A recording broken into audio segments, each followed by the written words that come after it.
Namaskar, Adab, Shastregal, or Khushamadid. Very, very good evening to all of you people. This is your master teacher Harsh Pyamjuki, who is going to talk today about studying in Italy and the option of studying in Italy, how good it is or how lucrative it is. Today, I'm going to tell you. Now, let me tell you that the thumbnail which is written here is absolutely correct, and it's not a clickbaitish thumbnail. Rather, in fact, this is very much possible that you can study your entire MBBS, complete MBBS in Italy, and absolutely at zero cost. Yes, it happens. So now let me tell you that how does it happen, and it's not only one single incidence where you can do this. In fact, there are multiple opportunities where you can study absolutely free of cost in Italy. Okay, and Italy being a very beautiful country, a European country, completely very developed country. So all such factors are very lucrative in Italy, and hence a lot of students, particularly Indian students, are preferring Italy as their MBBS or medical study destination. Okay, so now let me tell you the entire details that what are the possibilities and how you can do this. So let's get into the video right now.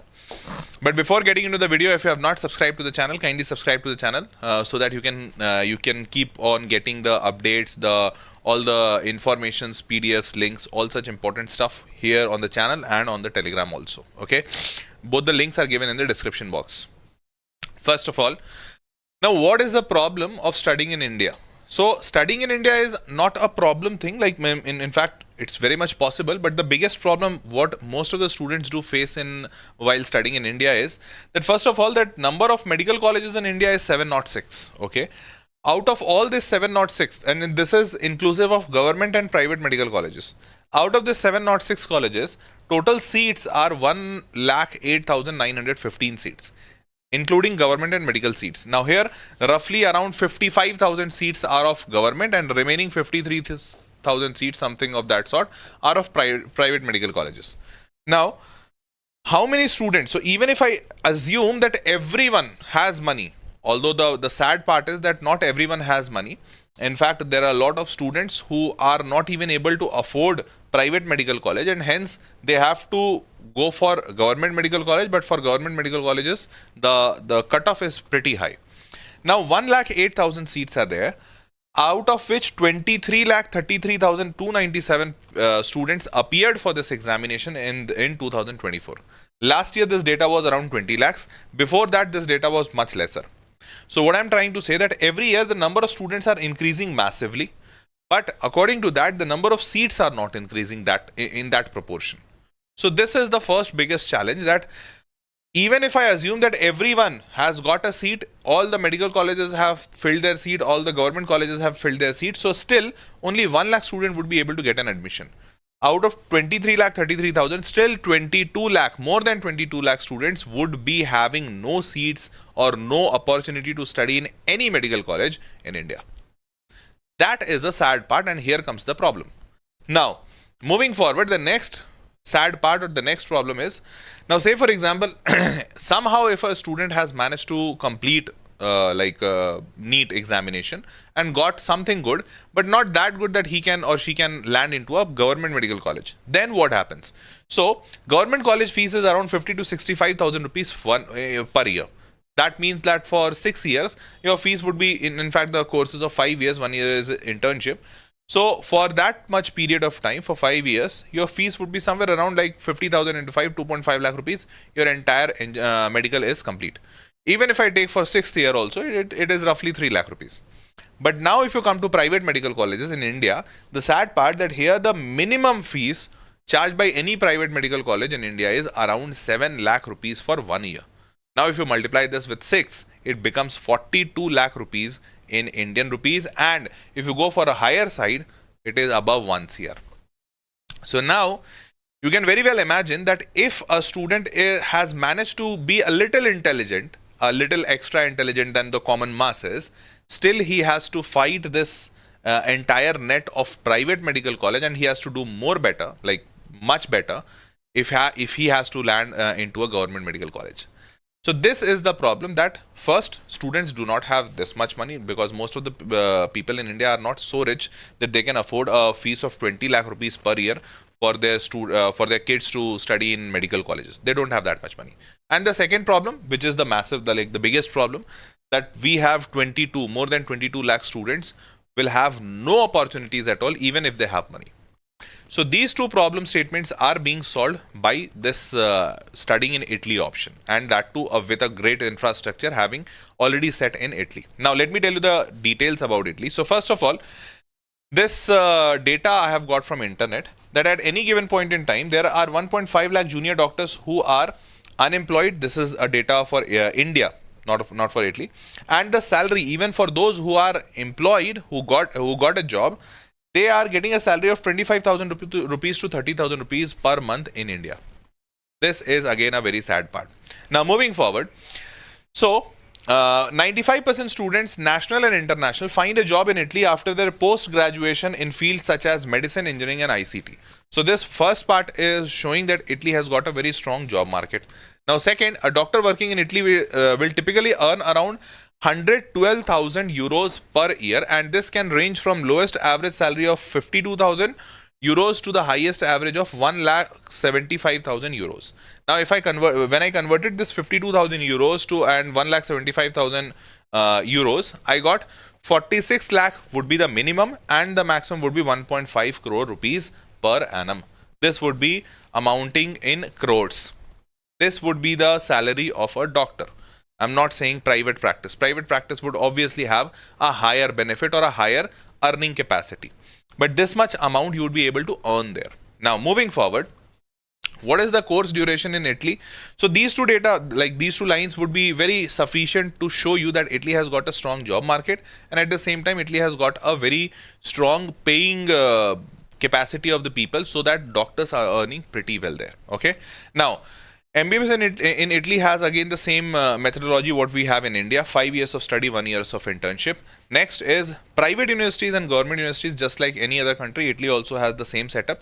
Public universities means government colleges, private universities means private colleges.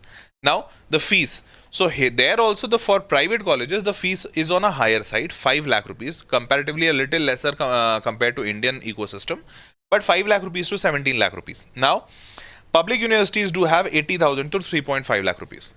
So the first problem which is getting solved here, that those people who do have money but they are not getting selected in NEET, they can actually have a chance here. First thing.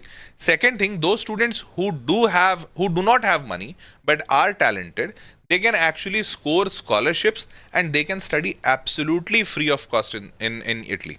And I am going to tell you how is that possible, or which scholarships are there. So there is a space for both type of students to accommodate their needs here. Okay. Now moving forward, living cost in Italy is, student accommodation is somewhere around 250 euro to 300 euro, which converted to Indian rupees is around 20,000 to 25,000. Single person is around 34,000 including the bills, and student shared is around 17,000 rupees. So roughly you can say 25,000 or max 30,000 rupees per month, and that would cost somewhere around, like you can say, 3 lakhs to 4 lakh rupees per annum would be required for you to stay in Italy, and which is very normal. Even this much amount is required even if you go to some metro cities in India. That much amount would be required by any of the student. Now moving forward, you can do part-time work in Italy, like most of the international students do the same thing. So the average part-time working hour permitted is 20 hours per week, and the average wages per hour which students in Italy do get is 7 euros per hour. So if converted 7 into 20 and then 50, average monthly wage which you can earn there is 50,000 rupees, and converted to 1 year wage is around 6 lakh rupees. So if you get 6 lakh rupees, very easily you would be able to manage your living expenses, because living expenses is around 3 lakhs to 4 lakhs maximum. So if you are able to get that 3 lakh rupees per month, 3 lakh rupees per annum from your own working, like your part-time working in Italy, this means you would be very easily be able to stay in Italy without any hustle. First thing sorted. Now let's talk about the tuition fees. So here comes the MBBS scholarship. So here most of the universities do have scholarship programs. So one scholarship is DSU scholarship, which is being offered by University of Pisa. Now here you get a 100% tuition fees waiver. If you get this scholarship, DSU scholarship, you get a 100% tuition fees waiver. Then you get a free accommodation. You don't need to pay for any accommodation. Your meals would be free meals at the university dining halls, so absolutely free of cost meals. Up to 6,500 euros for 1 year, which is 5.6 lakh rupees, merit-based grants allocated by the university. This means that the amount which you were getting if you would have worked on a part time, that much amount would be given by the university itself as a grant, like as a pocket money for you, that some of the expenditures might not get covered in these three. So for those expenditures you get this grant. And this is completely merit based and need based. So if you are not that much rich kind of thing, then you can submit your income certificate papers, your parents income certificate papers, and once they verify it, and if they find you eligible, they will give you that scholarship. So students coming from non-EU developing countries have to certify that they do not belong to a high income and high status family, and then they will have this. Got it? So this is the first scholarship. Second is again similar type of, this is being given by University of Rome. So Biomedical Division of University of Rome, academic degree in medical and surgery scholarships. So the name of scholarship is this. Here you get 100% tuition fees covered entire 6 years. So you don't have to pay any single rupees for any of the year, any of the semester. And selection is based on financial requirements and the academic performance. So most of the universities will find that these type of scholarships are there. If you are able to land in any one of these scholarships, your entire education is sorted, and the rest part of staying in Italy, you have already covered that through your part-time work. Cool, got it? Now moving forward, I have pointed few more scholarships, but there are too many scholarships, and all those scholarship details you'll get on this website. Okay, so I have kept this website in this session's PDF also. You'll get this session PDF on Vedantu Study Abroad Telegram channel. So you can download this PDF from there, and then these links would also be clickable on that in that PDF. Okay, so these links, so any scholarship you want to know more detail, you can go to this website. Okay, now moving forward, what are the eligibility criteria for international students to study in Italy for MBBS? So here, please pay attention.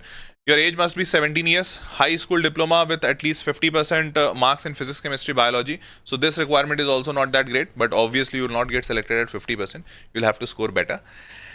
But for Indian students, a valid NEET score of at least 50%. Now this is a good part, that they have not kept a very high benchmark.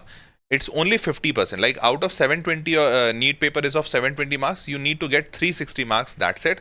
If you have got 360 marks, they will consider your application. Cool.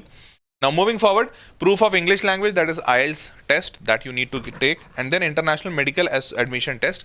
IMAT is a test that needs to be taken by the students who are willing to go to Italy. Now you might be thinking this IMAT, what is this IMAT test? So IMAT test is completely similar to NEET test, NEET examination, but of a much easier level. So here also you will get physics, chemistry, biology, like botany and zoology. 4 papers would be there, and the syllabus is almost the same, but the toughness of the questions are comparatively much easier. Cool. So this IMAT test, I'm going to explain a little more. So IMAT test has 60 questions altogether, 100 minutes of examination, not even 2 hours. English based examination, pen and paper based examination, OMRC kind of thing. Here they will ask you questions from reading, general knowledge, logical reasoning, like picture perception test, blood relations, those kind of things. Problems solving biology, chemistry, physics and mathematics. So you can just imagine that they are asking so many things: biology, chemistry, physics, maths, general knowledge, logical reasoning and reading. Seven different type of subjects, and total 60 questions. So like less than 10 questions per subject. That's pretty easy. So you'll have to just prepare for that. Marking scheme would be 1.5 marks per question. So 1.5 points they say, they don't say it marks. So 1.5 points into 60, that's 90 marks of entire paper. Negative marking would be there, and that would be minus 0.4. So 0.4 of 1.5 is a little higher than 25%, but that's fine. Okay, now moving forward, what is the cutoff for scholarship, like this IMAT examination? So what is the cutoffs for it's not for scholarship, it's for entrance. So you have to take this examination. Based on the score of IMAT examination, you would be given admission to different universities. So what are the cutoff? So these are the top universities of Italy, like La Sapienza, Milano Statel. So these universities, non-EU seats are there, and what are their cutoffs? So non-EU, like 13 students are admitted from non-EU countries. So for those 13 students, they need to score 73.4 or above. Similarly, 15 seats are here for this college. Pavia has 39 plus 1, 40 seats. So for 40 seats, the cutoff has gone down. And to the lowest, it has gone to 61, even 56. Sorry, yes, 56 marks is for this college, Cagliari. So Cagliari College has the lowest cutoff of 56 marks out of 90 marks, which you need to score to get into this college.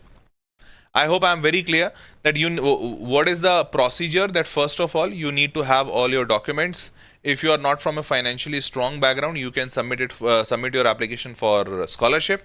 Then you need to be 17 years of age. 12th May you need to have above 50% marks, need score of above 50%, and then you need to take IELTS or TOEFL, and then you need to pass an IMAT examination. In IMAT examination, you can take a minimum of 60 marks would be required. Above 60 is better for better colleges. So even if minimum 60 marks, that is out of 90 you have to get 60, that is 2/3 of the marking.